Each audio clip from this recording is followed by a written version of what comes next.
ನಿಲ್ದಾಣವೋ ಅಥವಾ ಕುಡುಕರ ತಾಣವೋ? ಕಿತ್ತೂರು ಸಮೀಪ ಬಿಡಿ ಕ್ರಾಸ್ ಬಳಿ ಇರುವ ಬಸ್ ನಿಲ್ದಾಣ ಇದು ಕುಡುಕರ ತಾಣ ಅಥವಾ ಬಸ್ ನಿಲ್ದಾಣವು ಅಂತ ಸಾರ್ವಜನಿಕರಲ್ಲಿ ಗೊಂದಲ ಆಗ್ತಿದೆ. ಬಸ್ ನಿಲ್ದಾಣ ಒಳಗೆ ಎಲ್ಲಿ ನೋಡಿದರೂ ಸಾರಾಯಿ ಬಾಟಲ್ಗಳು, ಪ್ಯಾಕೆಟ್ಗಳು ತುಂಬಿ ತುಳುಕುತ್ತಿವೆ ಮತ್ತು ಸಾಕಷ್ಟು ಕಸ ತುಂಬಿ ತುಳುಕುತ್ತಿದೆ. ಸಾರ್ವಜನಿಕರು ಈ ಬಸ್ ನಿಲ್ದಾಣದಲ್ಲಿ ನಿಂತುಕೊಳ್ಳೋಕ್ಕೂ ಸಹ ಆಗುತ್ತಿಲ್ಲ. ಈ ಬಸ್ ನಿಲ್ದಾಣ ಹಿಂದೆ ತಾಲೂಕು ಪಂಚಾಯಿತಿ ಇದೆ. ಸಂಬಂಧಪಟ್ಟ ಅಧಿಕಾರಿಗಳು ಮತ್ತು ಸಿಬ್ಬಂದಿಗಳು ಏನು ಮಾಡ್ತಿದ್ದೀರಿ? ಈ ಬಸ್ ನಿಲ್ದಾಣ ಸ್ವಲ್ಪ ನೋಡಿ. ಇದು ಬಸ್ ನಿಲ್ದಾಣ ಅಲ್ಲ ಅಂತ ಆದರೆ ಬಸ್ ನಿಲ್ದಾಣ ಅಂತ ಇರುವ ಹೆಸರು ಬದಲಾವಣೆ. ಇದು ಕುಡುಕ ತಾಣ ಅಂತ ಹೆಸರು ಹಾಕಿ ಸರಿಯಾಗಿ ಕನ್ನಡ ಬರೆಯುವುದಕ್ಕೆ ಬಂದಿಲ್ಲ. ಬಸ್ ನಿಲ್ದಾಣ ಅಂತ ಬರೆಯುವುದು ಬಿಟ್ಟು ತಪ್ಪಾಗಿ ಬರೆಯಲಾಗಿದೆ. ಈಗಲಾದರೂ ಇದಕ್ಕೆ ಸಂಬಂಧಪಟ್ಟ ಅಧಿಕಾರಿಗಳು ಮತ್ತು ಸಿಬ್ಬಂದಿ ವರ್ಗದವರು ಇದರ ಬಗ್ಗೆ ಗಮನ ಹರಿಸಿ ಕುಡುಕರ ಹಾವಳಿ ತಪ್ಪಿಸಿ ಬಸ್ ನಿಲ್ದಾಣ ಸ್ವಚ್ಛವಾಗಿ ಇಟ್ಟುಕೊಳ್ಳುವುದಕ್ಕೆ ಮತ್ತು ತಪ್ಪಾಗಿ ಬರೆದಿರುವ ಅಕ್ಷರವನ್ನು ಸರಿಪಡಿಸ್ತಾರಾ ಅಂತ ಅಧಿಕಾರಿಗಳು ಮತ್ತು ಸಿಬ್ಬಂದಿಗಳು ಗಮನ ಹರಿಸ್ತಾರಾ ಅಂತ ಕಾದು ನೋಡಬೇಕಿದೆ.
ಬ್ಯೂರೋ ರಿಪೋರ್ಟ್ ಚನ್ನಮ್ಮನ ಕಿತ್ತೂರು, ಭಾರತ ವೈಭವ news.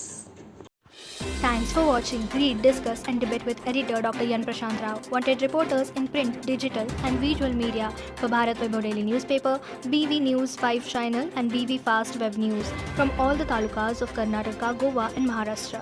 If interested, send your resume to 9019229369.